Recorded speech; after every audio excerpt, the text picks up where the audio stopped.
going down. Tired of myself, tired of this town.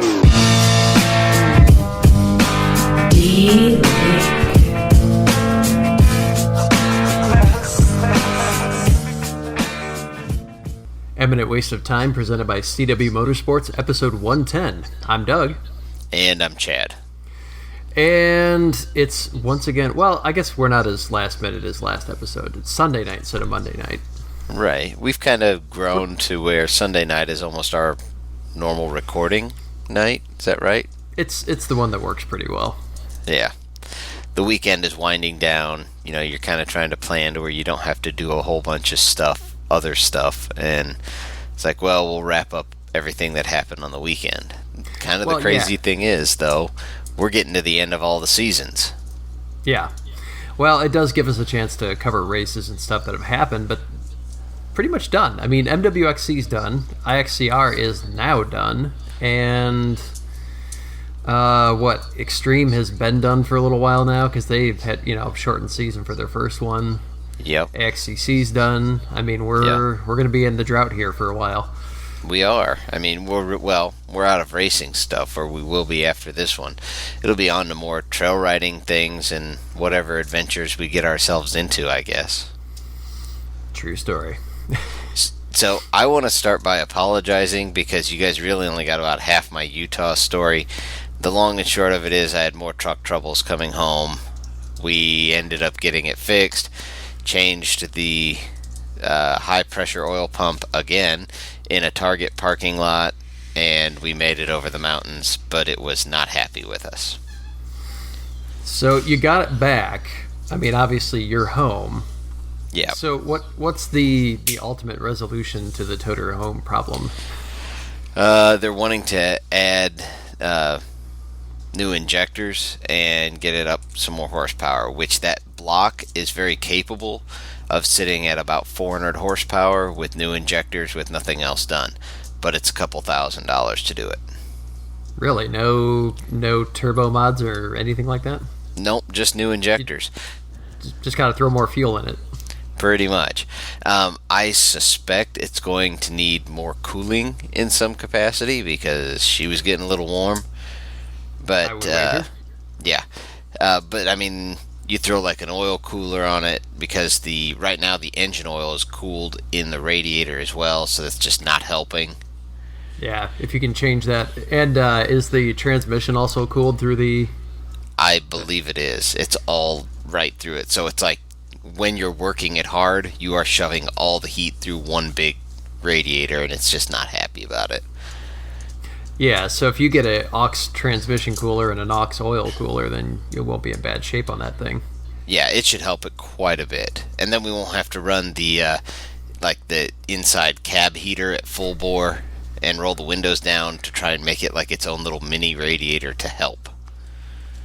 Well, and I'm thinking, too, if you've got 350, 375 horsepower, you're not going to be going up a hill at 15 miles an hour, so you'll actually have air moving through the radiator, which would help. Right. It'll all help. I think if you do like a few little things like we were talking about and get the transmission and oil coolers outside of the radiator, plus with more power, you're not running so slow, all those little things, it should be okay. It'll have plenty of power at that point. I mean, if we can get it up to 400 horse, that's more than enough. And just make sure the cooling's okay, and then it's not a problem. Yeah, because if you're at 400 horse, I'm guessing you're going to be in the 900 plus torque range. So that should do it. Yeah. So the cost of the injector stinks, but honestly, you have to. Otherwise, you have a useless brick. I mean, you could drive it around southern Illinois where it's flat, but that's not the point of owning a toter home. Right. So I don't know that they're needing to do anything with it right away to get it done, but I would suspect here beginning of next year or sometime like that, start working on it again. Well, in motorhome related madness, the Windy Bagel Mark II is home. It has made it to your place, I hear. It has. It honestly, it drives and runs a ton better than the old one. It's funny because if you look at the performance specs, horsepower and torque of the old Ford 460, and you look at the new the Ford V10, you would think they'd be pretty much on par with each other. Maybe the V10 gets better gas mileage or whatever because it's a more modern motor. Right. That thing runs a ton better than that 460 ever thought about running. I mean, it is night and day better. I was not expecting that kind of difference, but she runs 65 without breaking a sweat, where the old one, like 65, was, all Fatty she had. Fatty McGee was getting pretty tired. Yeah. So, much happier with it. It needs a few little things addressed on it, but we're going to have everything around for spring break camping. So, pretty happy with it. And for if you look at it, it was $7,000, and if I'm buying that by the pound, that is the best deal ever. Yeah. That's 50 cents a pound probably? Yeah, or less. I don't know what it weighs, but it's got to be right near that. Yeah, I think the chassis is rated for 21,000, but that's like the max load of the chassis. I don't know what the thing weighs, as is, but it's hefty. Yeah, it's not light. So we're gonna try this whole Windy Bagel thing again. Well, let's hope it goes better than the last one. Try and keep it out of the actual wind. Well, I think I learned my lesson about driving through thunderstorms where it's gusting 60, 70 miles an hour. At that point, you just pull off and wait it out. Right. I don't blame you there. Good call. So the other part of the Utah trip you never really talked about was your impression of the Pro XP. We talked about it before you got to see one in person. We talked about it a little bit after you had kind of a brief hands-on with a half-crippled machine because the suspension, the dynamics was not working correctly. But now you've been to Utah. It's not your normal style of riding, but it was a good stress test on the machine. It was. So curious about your thoughts now. So a lot of what I thought is really the same. We'll say like the major points of the seating position is, we'll say, a combination of the old like XP Turbo and the X3. It's a little more laid back and lower seating position still than the normal Polaris, but not as much as the X3. Still kind of hard to see out the front end, but you're going to have that for that seating position. I still do not like the seats. All the guys who rode with us all said the same thing. Don't like the seats. It's not that they're super uncomfortable. Cody put it best. He said it just kind of feels like if you're wearing like a hoodie or a sweatshirt and it balls up behind your back a little bit, you just know something's there. That's what it feels like all the time. So it's not that it's uncomfortable. It's just you feel the voids where the seat is, and it's kind of obnoxious, if that makes sense. Yeah. So now I'm curious, how hot was it when you were out there? We saw temperatures up around 90-ish, 92, 90, something like that at times. Most of the time it was closer to 80 something, and then in the mornings, because it's like the desert, it would be 40 something. Yeah. So we saw wild swings in temperatures. But when it was hot out, I'm curious, the seats, like you said, they weren't uncomfortable, they're just kind of annoying in that aspect, but did the whole cooling thing where it's supposed to kind of pull air in through the vent in the door and push it back through the voids in the seat, did that seem to make was it a worthwhile difference, or was it something like, forget it, I'll just rip them out and put normal seats in? It completely did make a difference, but I can't say that because of the way the doors are. I don't know if just having the doors like that would make a difference with different aftermarket seats. Yeah. So I don't know if it was the seats or if it's the door design. I know it's a combination of both right now, but I would still say if it was my machine, I would rip the seats out and I would put different seats in it. Sure. They're just like after 15 minutes, it's this constant, okay, there's something back there. I can feel it in my back. So, not a huge fan of those seats. The ride command on both of those were working great, and I do have to say the suspension, the dynamic suspension, was much better on that. I didn't really get to drive much, so I can't tell you how I would like it. And I didn't really ride with Cody at all. I rode with Sam most of the time. And Sam's driving style is just completely different than mine. So I can't say that I would like it, but I will say that it did react much better than the one that I was in. And I think it was probably because Ride Command was locked up in some form on the demo one that I was riding. Did anybody get a chance to test out the oopsie button? Yes. Cody basically lived on that button. He shut a tape down. Almost, yes. There are some things that he would like to change about that button, and I don't blame him. But I'm not going to let that out of the bag because we may be doing something with that. So, okay. But there are some things that he would like to change. Does that mean everybody would like to change? Not necessarily, but maybe. But it does work well. The suspension's very good. The trailing arms on that thing are stupid weak. Both Sam and Cody have dented theirs in one trip. Oh. And Sam didn't ride hard. Cody rode pretty hard. Yeah, Cody always rides hard. Yeah.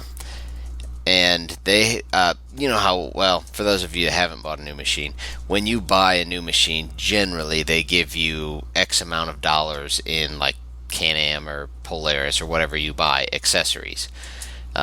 You know, they just, here's a voucher for it, and, you know, pick out what you want, and we'll just give it to you. I got the same thing with mine. I ended up with, like, a roof and a windshield and, like, an oil change kit and stuff like that. They got more off, and they went with bumpers because that's really the only company that had any at the time and could get them to them in time. And they also went with some tree kickers / rock sliders. I can tell you Polaris makes those out of beer cans. They are absolutely worthless. Both of them are crushed and are just, they're going to be thrown away. Wow. Okay. Like they crushed the bottom.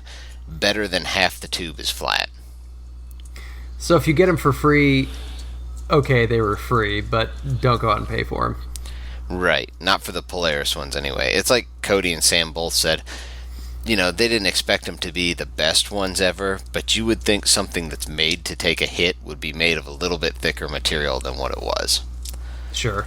It just, there's no way those things were ever going to stand up to anything. And we're talking about they rode for 3 or 4 days basically, and in 3 or 4 days, like a weekend's worth of riding, they were junk. Throw them away. That's just unacceptable. That's pretty sad. Let's see. The heat, I heard, I'm not going to name any names, but a certain person on a very popular Razor Facebook page complained that the heat was absolutely horrible in those machines, and it was worse than even like mine is, the 18s and 19s and all that. Absolutely not true. They pretty much all but completely solved the heat problems. If you don't have a Razor, the heat problems are you can put a bottle of water in the cup holder in mine, and you ride hard for an hour or so, and that water will start to boil. You can make coffee. Yes. It will, and I'm not kidding. Like, it'll burn the side of your shoes. It's stupid hot. Yeah. On the old ones. The new ones, they solved it. Is it warm if you touch the tunnel? Yes, but I never felt any heat radiating off of it, is I guess the best way to put it. I wonder if there was, what causes all that heats in the 18s like yours? Do you know? Is it like a backdraft off the cherry red turbo, or? No, what it is they run the coolant lines right up there near that, and the tunnel was much lower, so it was much closer to the coolant lines, and then on top of that, the charge air ran up to the intercooler up there as well. Gotcha. Well, that'll do it. Yeah, you were just pumping heat through there in tubes, and because it was so much lower, now on the Pro XPs, they got the tunnel raised up probably another 6 inches or more. Because it's kind of more like a center console, almost like the X3s have. Yeah.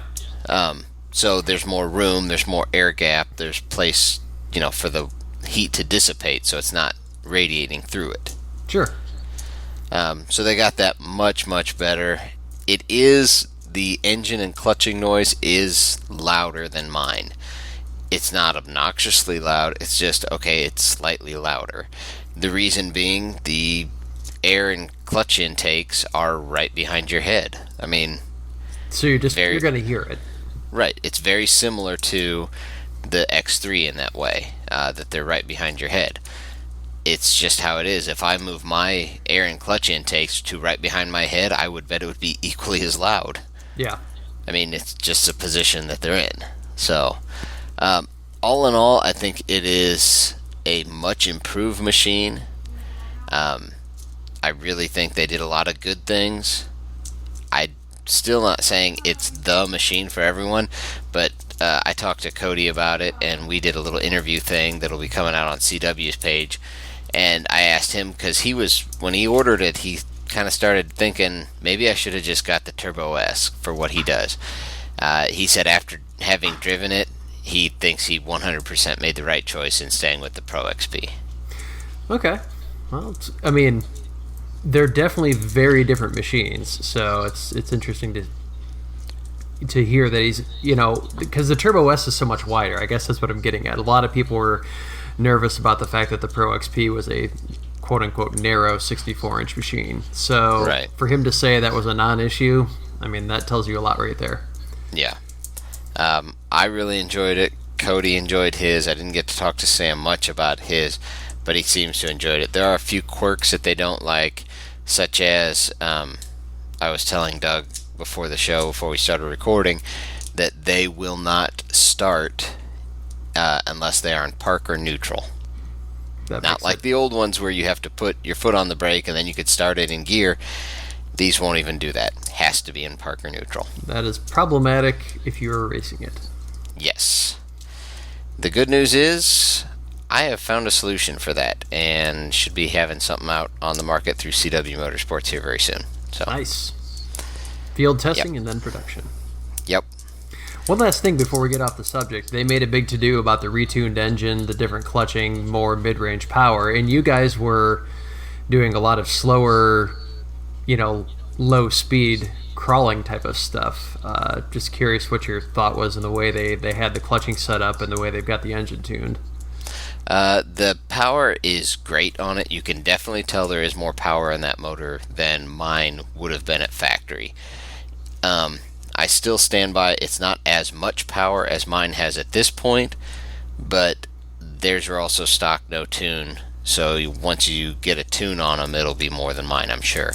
The good thing about the Pro XP, at least how the factory tune is, it is a very linear power curve. Doug's been in mine, and it goes from tame feeling or normal feeling to like party mode instantly.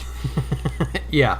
There's definitely a crossover where between basically there's like a 500 RPM swing where all of a sudden it just pulls your face off. Yeah.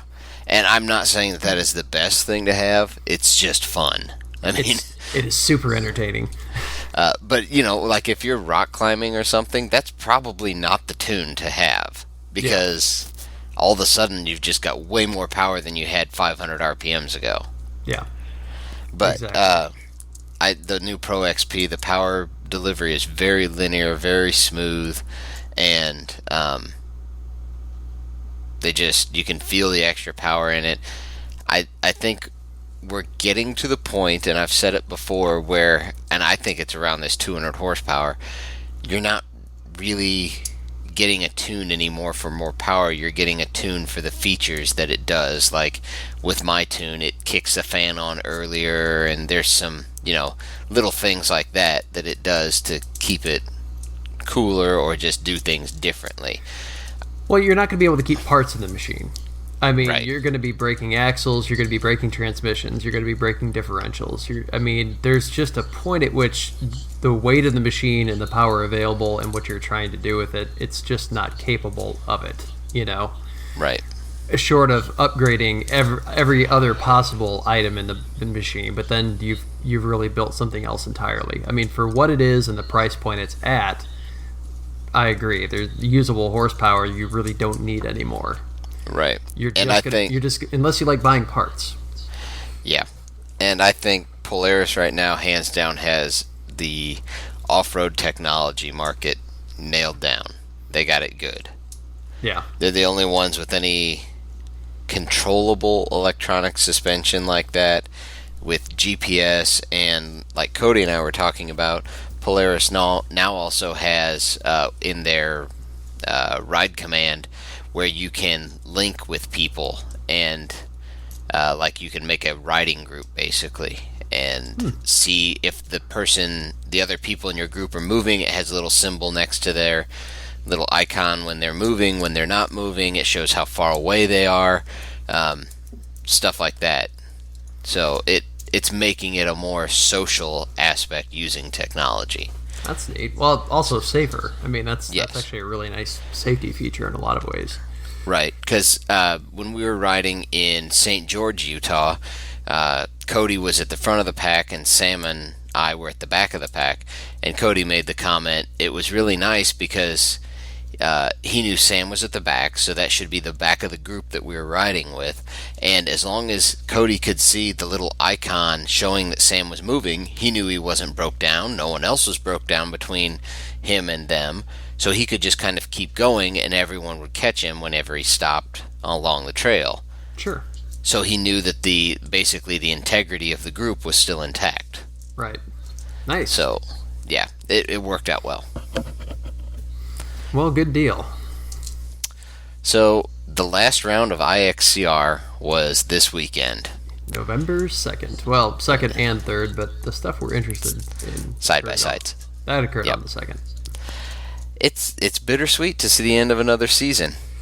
Part of me is glad to see it over because that frees up time. And part of me is very sad to see it over because, you just don't see some of the people that you would normally see every week or so or a couple weeks or whatever. So, it'll be, spring before you really see them on a regular basis anymore. Okay, I'm curious because I had not really noticed this before on the IXCR results, probably because I was looking at live scoring and not really paying attention to certain classes, but they have a trail rider class in side-by-side? They do, yeah.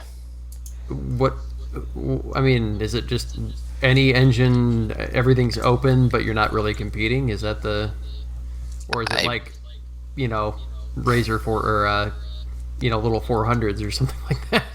I believe you can put Remember the anything. Ranger? I believe you can put anything in the trail rider class. Okay.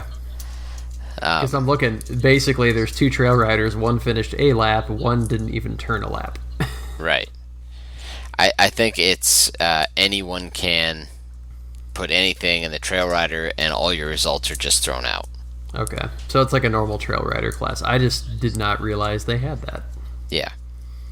There you go. So, shows how observant I am. Yep. I know Brad Ashby he finished first, and he also wrapped up the championship for single seat for the year. Yes, he did. Looks like the illustrious Mr. Plank only turned 4 laps. Yep. And let's see, Robert Devin Lifford didn't even turn a lap. Yeah. So Mike Zeidel, he was out there. He basically got the twin to my machine. I don't know if you've seen pictures of it. He was sending them to me. It's basically his next year's rig, and he had, I believe, wrapped up the points championship for his class that he was running in, which I wanted to say was running heavy limited. Yeah, he's running heavy limited.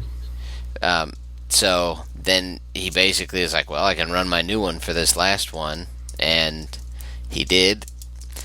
He turned 4 laps. I don't know if he was just taking it easy or if he had problems. I didn't really get to talk to him yet. I'll talk to him, I'm sure, in the next few days. Yeah, looking here, Rob Zeidel. Yep, turned 3 laps, actually. Did he? 3 laps in 40 minutes. So, yeah, I'm thinking he was just... He needed to finish to wrap things up, so he wasn't pushing. Right. Matt Hecker was out there. He's in his new 2020 machine. I was talking to him at the last Extreme race.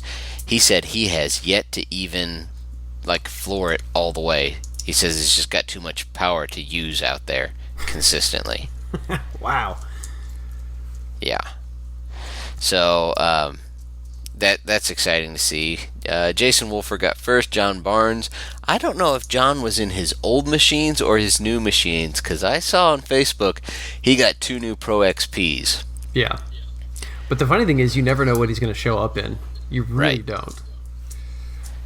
So Matt Lithgow got third, which every time he shows up, and I know he's run a lot more IXCRs than anything else, and we just tend to not hit the IXCRs as much as anything else. He's just run solid. Yeah. Absolutely. Yeah. Justin Bex was fourth. Nathan Wolf was fifth. Chris Hosford was sixth. Matt Hecker was seventh. And then you get down to like Devin Smith in 14th, which is not normal for Devin. No, it is not, but it's hard to race when you're on your lid. Yeah, well, it kind of was on his side. It wasn't fully on its lid. Okay, fine. And for those of you who think it's impossible, X3 nap. Yeah, you think it's impossible to roll an X3, Devin has done it. Well, Courtney beat him to the punch, but... Yeah.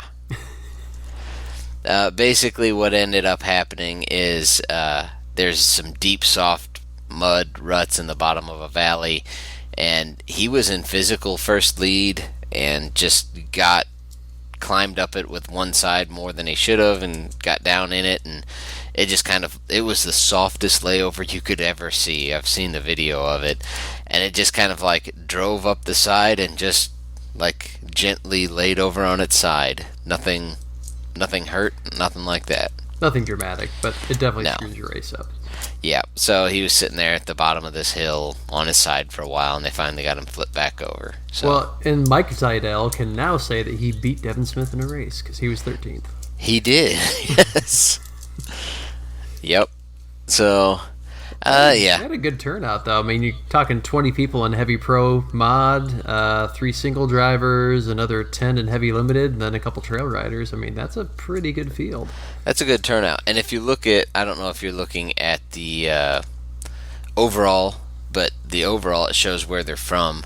Yeah. But there's several people that drove from, Minnesota and Tennessee and stuff like that. Like, there was some traveling going on there. I got a guy here from Evansdale, Iowa. Yep. Kentucky. All over the place. That's some driving. But this is also about the last series that's running side-by-sides for the year. And I think everyone's trying to get a little seat time in, either on their, new machines or whatever. Yeah. So I can understand why. If you wanted to run, this was your chance. Yep. So that was that. This coming weekend is, I think it's not a normal XC series or anything like that, but it is the Wagler Motorsports is having their short course event. Which you're thinking about running, correct? I'm going to try to. I have some other stuff that I have to go to that day. If it works out time-wise, I'm going to get over there and run it. If not, I'll just get over there and at least hang out, because several of the guys that run normal XC, they're going to be there running the short course. Short course, the little bit that I have run is really much, much more my style of driving and racing. Definitely. So, and word on the street is Wagler is going to do a full side-by-side short course series next year. So, that is one that I would be super interested in running. So, that is exciting to me, anyway. I think that's something that's right up your alley, like you said. It suits your driving style. You just need to get your machine set up for it right now, because, well, currently it's not.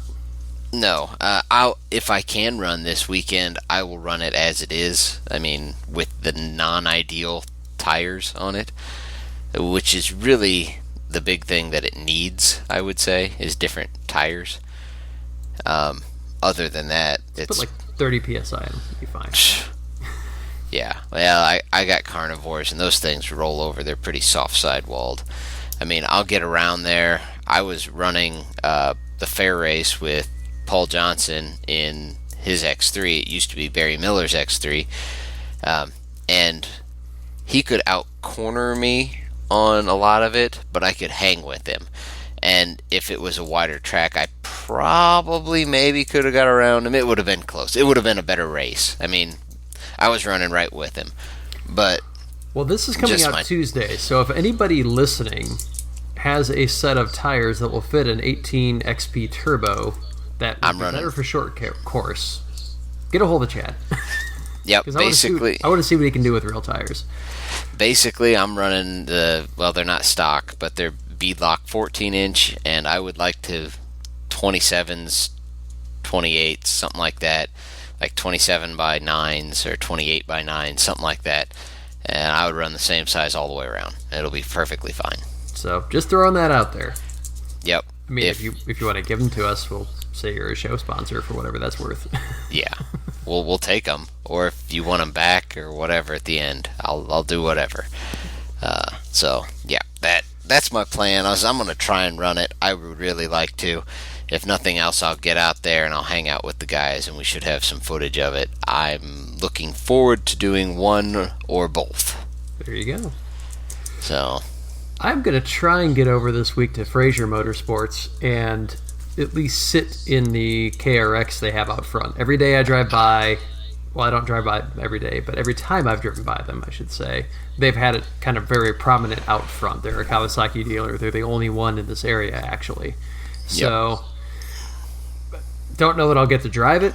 I mean, they're located basically right downtown, so it's, there's not a lot of places to go tear around. They might let me tool around the parking lot. We'll see, but I'll at least get to sit in it, kind of get a feel for the ergonomics and everything else.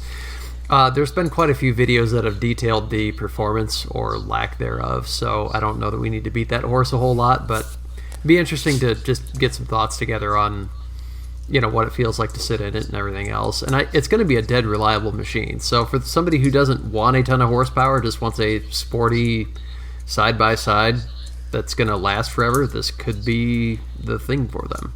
I'm going to put it in the same category as the current Double X, since it's a naturally aspirated 1000, and the Honda Talon. Yeah, it sits right in there. Or the 1000 XP Polaris. Yeah. I mean, I guess you could put it in there with the 900 X3, the naturally aspirated one. Yeah, that's kind of an odd machine. It's really the odd man out in the group, but it is. But I really don't think necessarily that it seems like the 1000 XP is kind of, I'm not saying it's in a class of its own as in it's better than, but it feels like it's very long in the tooth and nothing has changed in it really in like 6 or 7 years or 5 or 6 years. Yeah. Something like that. Whereas the Double X, the Talon, and the new Kawasaki are all kind of, they're trying to innovate in different ways. They're trying things that are different. Yeah.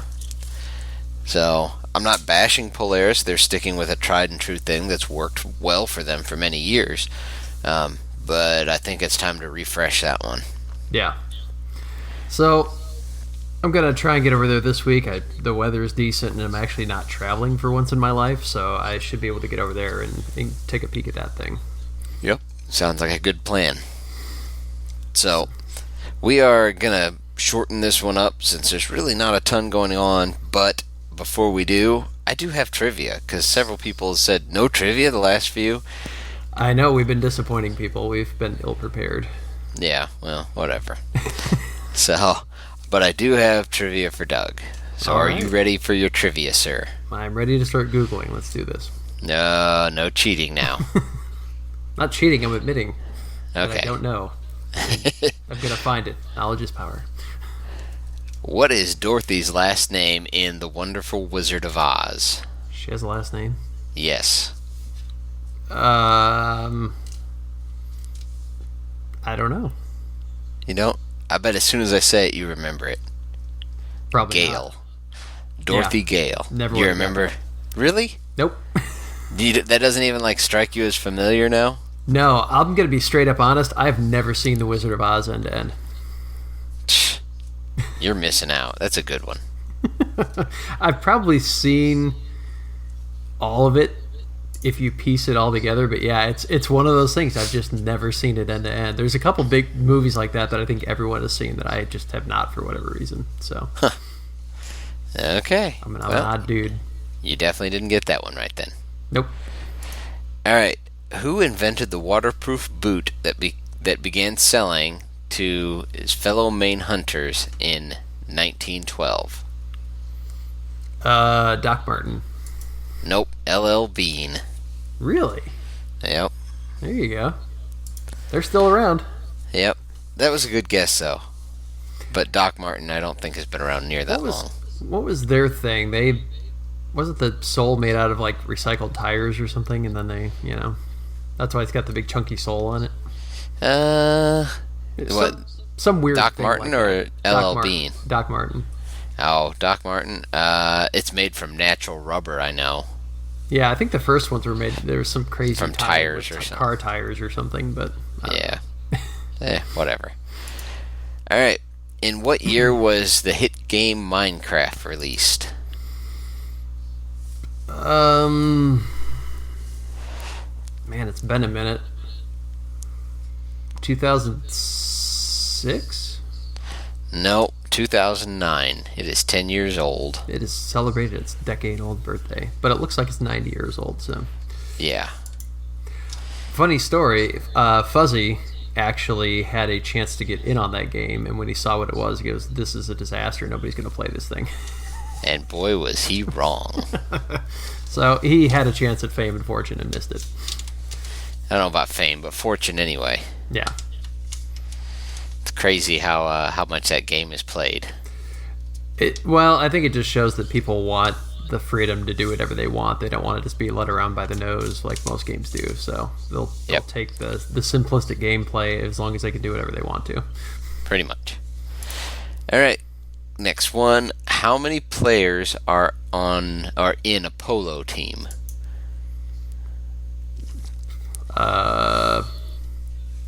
Not on the court or pool, or are we talking?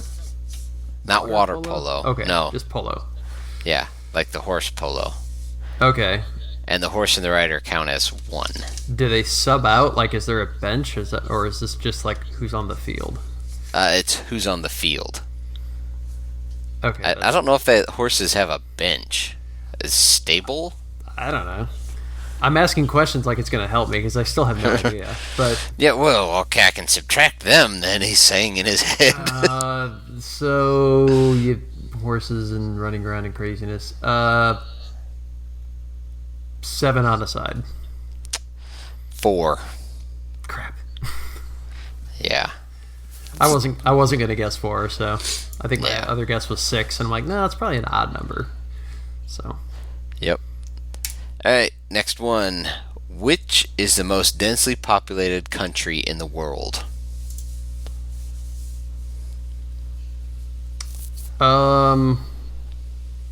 Probably India. Nope, Monaco. Okay. I would have guessed India too if I was guessing something, but India does have a lot of farmland. It's true. I mean, there. I guess if you were asking about cities, yes, India probably has some of the most densely populated cities, but it was asking for countries. Ah, gotcha. Yep, so. I wasn't gonna get that one. Never been there. Yeah, neither have I. All right, Three's Company is an American remake of which British sitcom? You remember the old show Three's Company? I do. I didn't know it was a remake. I didn't either until I saw this question. That's why I pulled it. I feel like I've read this at some point, though, now that you mention it, but I can't remember, so I'm not even going to hazard a guess. I'm not really up on my old-time British comedy. Yeah, I'm not either. It's called Man About the House. Yeah, never would have got that. That's a show title, too. Yeah, I agree. Jeez. Yeah. If it's not Top Gear, I'm probably not interested. Yeah, there's a few others. Yeah. But yeah. All right, next one. What is the name of Jasmine's tiger in Disney's Aladdin? Raja? Yes, you are correct. Boom. Look at that. It's like you're a professional. It helps that I just watched the remake with the Will new Smith. One? Yeah. Will Smith? Is that what you called him? Will Smith. I think our connection got a little funny right there because it sounded like you said Will Smooth. Smooth. That's his new name. Yeah, that's good. I wasn't super all right. interested in it, but it was one of those things where I was like trapped on a plane for a while, so why not? Yeah. What does the Energizer Bunny wear on his feet? He's got like flip-flops, doesn't he? Yes, he does. Very good. Now I'm thinking about Pink Bunny's footwear, so. Uh-huh. Alright, next one. Mel Gibson and Danny Glover appear in which series of films? Oh, shoot. I figured you would have got this one right away. Well, I can see it in my head. Lethal Weapon. Yes, very good. I was thinking Naked Gun. I'm like, no, that's Leslie Nielsen. That's completely not the same. That is not even close to the same.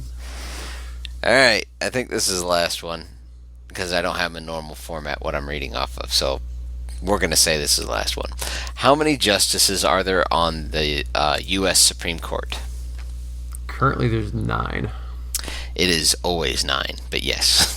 No, it is not always 9. It is not always 9. No, you're right, but it is 9 currently, yes. Historically, it has been 5 at one point. There was 6 at one point. It's actually at the discretion of, isn't it the current president, or the president can change it with approval from Congress and the Senate. Like they both have to approve it with a 2/3 majority or something like that. But the Supreme Court has not always had 9. It has varied. Usually it's politically motivated. Like I can't find 9 people that agree with me, but I can find 5. So yeah. So yep, you got that one. You actually did really well on trivia tonight. That was not altogether terrible. No, there's definitely you've had worse.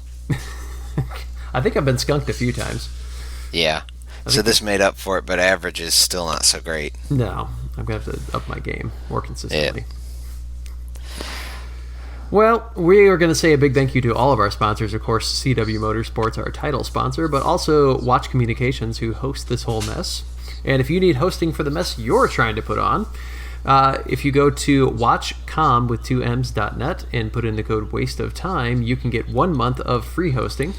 Also, if you live in rural parts of Indiana or Ohio or into Illinois now, they can probably hook you up with internet access that's better than the crap you have now, or you may not have internet access at all. So hopefully they can help you out with that as well.